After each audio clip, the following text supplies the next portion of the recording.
त्यो त धेरै गरेर होला नि त्यस्तो भएको गरेर हो धेरै गरेर होइन के कस्तो त्यसले त अनि यस्तो यस्तो यस्तो गरेर देखाएको अनि त्यो डल्लो परेको कालो यत्रो डल्लो थियो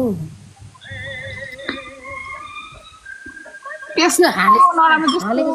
त्यस्तो त दुईजनाको मैले हेरेँ हो मम ड्याड एउटा अब हाम्रै सर्कलका मान्छेको होइन थाहा छ होला तिमीको भन्ने कुरा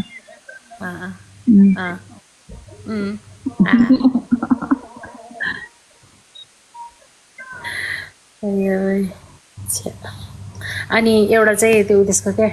त्यो लाडो खप्पै मुखमा हालेको चाहिँ त आमा कत्रो है खोइ घाउ देख्यो यार के अरे आइडी प्यान हुन्छ त्यसो नभन छ्या ओ सरी नागिनजी आउनु भएको रहेछ नागिनजी रे